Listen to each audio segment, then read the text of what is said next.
Aux côtés de Conor McGregor ou de Khabib Nurmagomedov, Jorge Masvidal fait partie des personnalités les plus célèbres et médiatisées de tout l'UFC et du MMA en général. Son dernier combat face à Kamaru Usman a battu presque tous les records de pay-per-view de l'année 2020, talonné de très peu par celui de McGregor. Par comparaison, dans la même période avec les combats de Khabib contre Gaethje pour le titre lightweight ou de Israel Adesanya contre Paulo Costa pour le titre middleweight, aucun de ces événements, pourtant hyper médiatisés, n'a fait mieux que celui de Jorge Masvidal. Avec plus d'1 300 000 ventes, l'UFC 251 se hisse à la 6e place du classement des plus gros événements de l'histoire de l'organisation. Et le plus étonnant dans tout cela, c'est que l'événement n'a été officialisé que 6 jours avant le combat, sans aucune conférence de presse. C'est dire à quel point Gamebred Masvidal a acquis le rang de superstar mondial.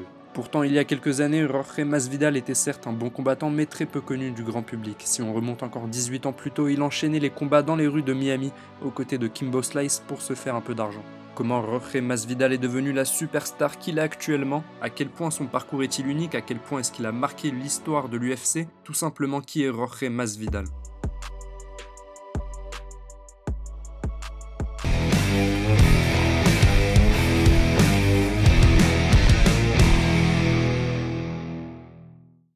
Jorge Masvidal est né en 1984 à Miami d'un père cubain et d'une mère péruvienne. Dès ses premières années, Jorge est un enfant très agité, voire hyperactif. Il avouera même qu'il ne sera pas invité aux anniversaires de famille pendant plusieurs années, jusqu'à qu'il apprenne à se tenir correctement. Très tôt, le jeune Masvidal nourrit un goût pour les jeux de main et les arts martiaux. Ça n'est d'ailleurs qu'avec les films de kung-fu que le petit Jorge parvient à se concentrer et à se canaliser pendant des heures. Sa première bagarre, c'est son père qui s'en souvient, il n'avait que 4 ans quand il s'en est pris à un autre enfant qui lui avait volé son jeu. En parlant de son père, Jorge Masvidal vivra la majeure partie de son enfance et de son adolescence sans lui. L'histoire de son père est elle aussi assez incroyable, même digne d'un film. Jorge Masvidal Senior fuit le régime communiste de Fidel Castro lorsqu'il a 14 ans, et dans sa fuite, il passe près d'une semaine au beau milieu de la mer sur un radeau construit avec très peu de moyens. Presque aussitôt arrivé aux États-Unis, le père de Jorge se retrouve condamné à 5 ans de prison pour homicide involontaire.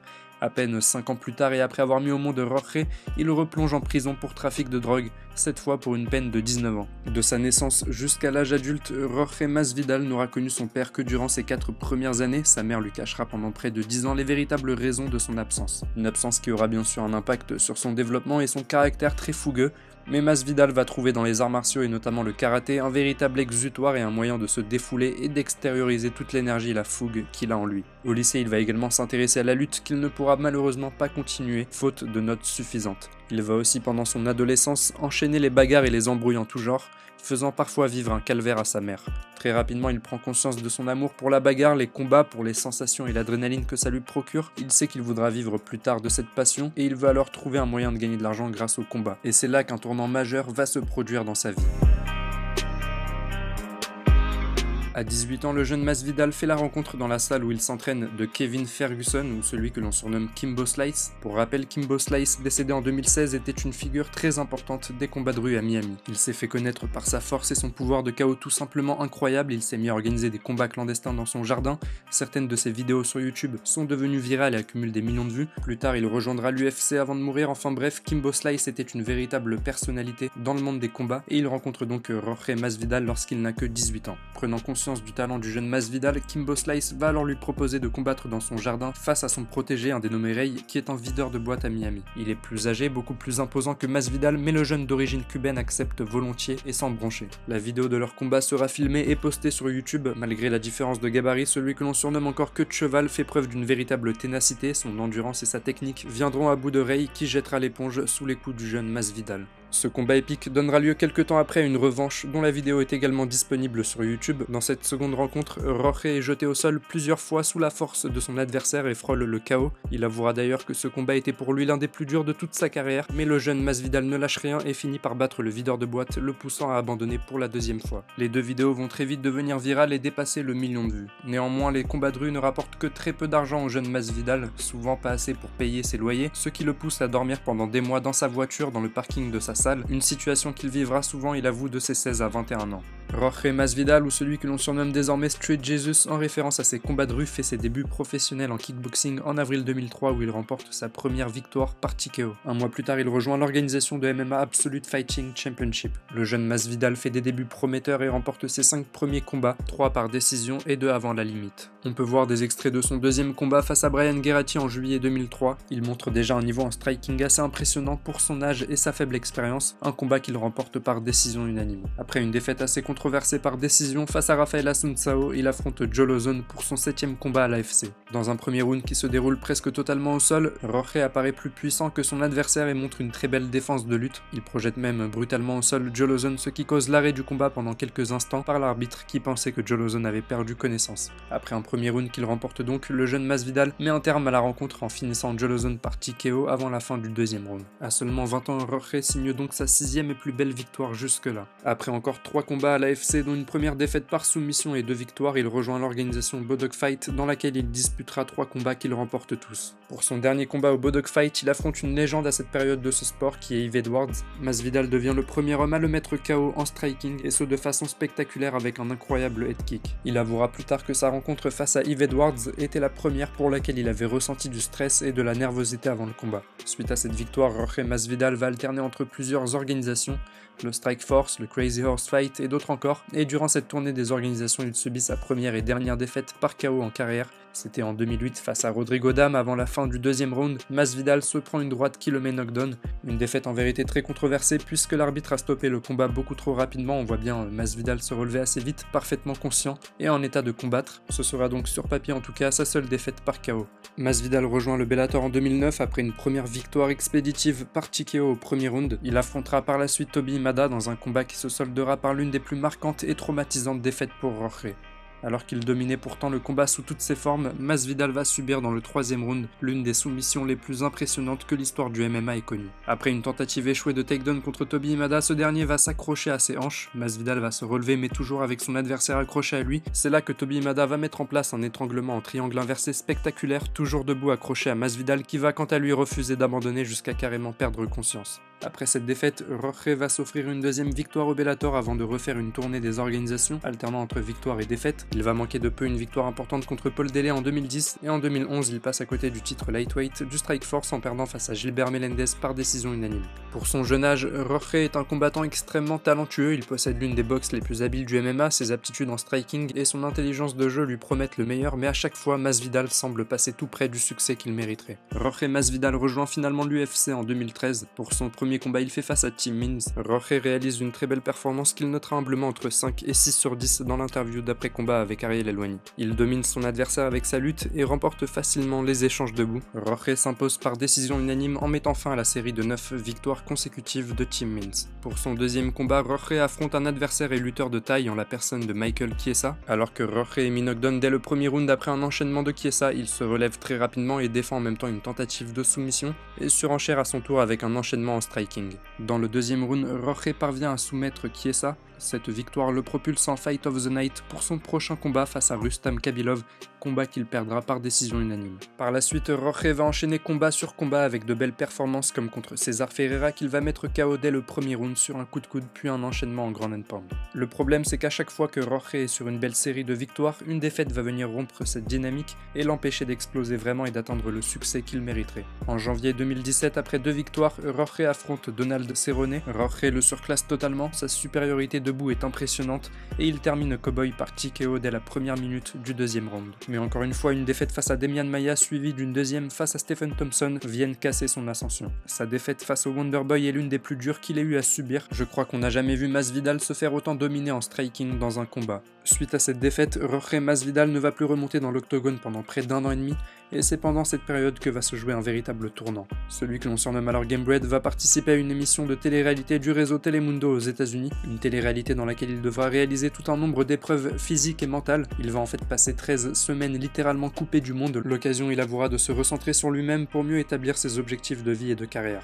Cette expérience va donc produire un déclic chez lui, lassé de tous ces événements et de tous ces combats auxquels il est passé juste à côté en perdant par décision partagée, par manque certainement d'agressivité ou par un trop gros contrôle de soi, il va se jurer désormais d'anéantir ses adversaires, de les mettre KO, comme il dira lui-même, de les baptiser. c'est donc un nouveau Masvidal qui fait son retour à l'UFC en 2019 face au jeune espoir britannique Darren Till. Plus imposant physiquement que Jorge, Darren Till lui inflige un knockdown sur une gauche dès le premier round. Masvidal se relève et quelques minutes plus tard, dans le deuxième round, le met KO de façon spectaculaire sur un enchaînement. Le Britannique s'écroule quasi inconscient sur le sol, ce KO lui vaudra la performance of the night, mais Jorge ne s'arrête pas là alors qu'il est en pleine interview d'après-combat. Gamebred entend au loin les provocations de Leon Edwards qui venait tout juste de remporter son combat contre Gunnar Nelson. Jorge interrompt l'interview et se dirige vers lui les mains derrière le dos. Après quelques mots échangés, il lui assène 3 coups de poing qui lui ouvrent l'arcade. C'est de là qu'est né le fameux hashtag 3 pieces and a soda, une expression employée par Masvidal pour décrire cet enchaînement et devenue célèbre par la suite. Après cet incroyable KO, Jorge affronte Ben Askren dans un combat qui restera dans les annales. Les deux combattants ne s'aiment pas et à l'approche de leur rencontre, ils se clashent mutuellement en face à face comme sur les réseaux. Quelques secondes avant le début du combat, Jorge, tout sourire et main derrière le dos, sait pertinemment que Ben Askren ira au takedown et dès le signal de l'arbitre, Jorge s'élance et attaque Ben Askren avec un genou sauté qui le met complètement KO avant de l'achever avec plusieurs frappes au sol. Avec 5 secondes au chrono, Jorge réalise le KO le plus rapide de l'histoire de l'UFC, mettant fin par la même occasion à l'invincibilité de Ben Askren. Interrogé après son combat sur la nécessité de ses frappes au sol après le KO, Gamebred répondra qu'ils étaient super nécessaires. Encore une expression qui deviendra célèbre avec le hashtag super necessary. I saw some criticism, people say the punches weren't really necessary, maybe They were super necessary.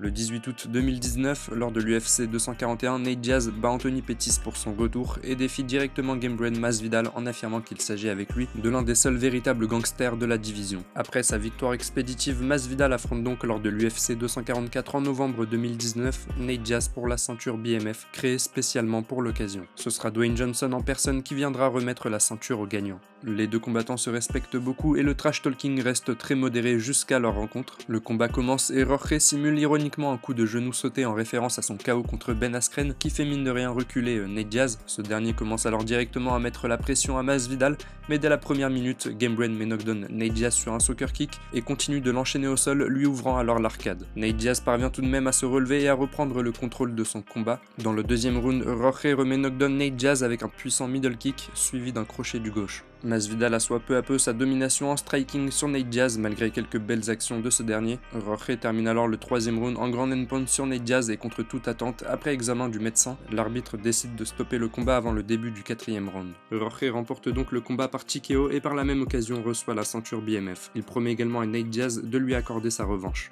Depuis son retour, Jorge Masvidal, c'est 3 combats, 3 victoires, une performance of the night, le KO le plus rapide de l'histoire, une ceinture BMF après un TKO face à Nate Diaz. En l'espace d'une année, Gamebred a réussi à conquérir tout un public et s'est érigé en superstar de l'UFC. Pour son prochain combat, la prestigieuse organisation veut lui faire affronter Kamaru Usman pour le titre welterweight, mais les termes du contrat sont loin d'être à la hauteur de ce qu'espérait Gamebred. Parfaitement conscient de son succès, Jorge va rentrer en conflit avec l'UFC pour renégocier son salaire. À cette période de pleine pandémie, d'autres combattants célèbres, y compris John Jones, s'opposent à Dana White pour des mêmes raisons de questions salariales. Faute d'accord trouvé, le combat Kamaru Usman-Jorge Masvidal, initialement prévu en juillet 2020, sera annulé, Jorge étant remplacé par le Brésilien Gilbert Burns. Néanmoins, à une semaine du combat, le challenger au titre brésilien est testé positif au Covid-19 et contre toute attente, l'UFC et Jorge Masvidal trouvent un accord pour sauver le main event de cette UFC 251. Jorge accepte de remplacer Gilbert Burns et n'a plus que 6 jours pour se préparer à son prochain combat, 6 jours pendant lesquels il doit aussi perdre 10 kilos. Gamebred réussit sa mission et fait donc face à Kamaru Usman en juillet 2020 dans une opposition de style clairement à son désavantage.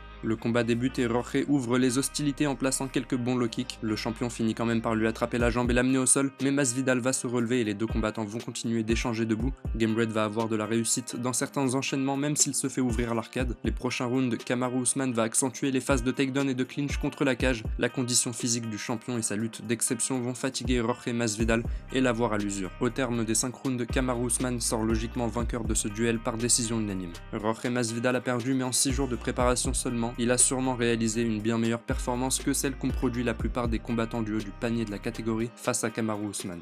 En dehors de ses exploits sportifs, si Jorge Masvidal a autant réussi à s'attirer le soutien du public comme celui des médias, c'est par son authenticité comme il en existe peu. Masvidal ne s'est jamais inventé de vie ou de personnalité, il ne surjoue pas dans son trash talking. Un peu comme à l'image des frères Diaz, il dégage quelque chose de profondément sincère et personnellement je pense que c'est ce qui a beaucoup joué dans son ascension. Voilà, c'est déjà la fin de la vidéo, j'espère que ça vous a plu, n'hésitez pas à vous abonner si ça n'est pas déjà fait et à me dire en commentaire ce que vous en avez pensé et à me suggérer d'autres combattants pour les prochaines vidéos. Je vous dis à bientôt.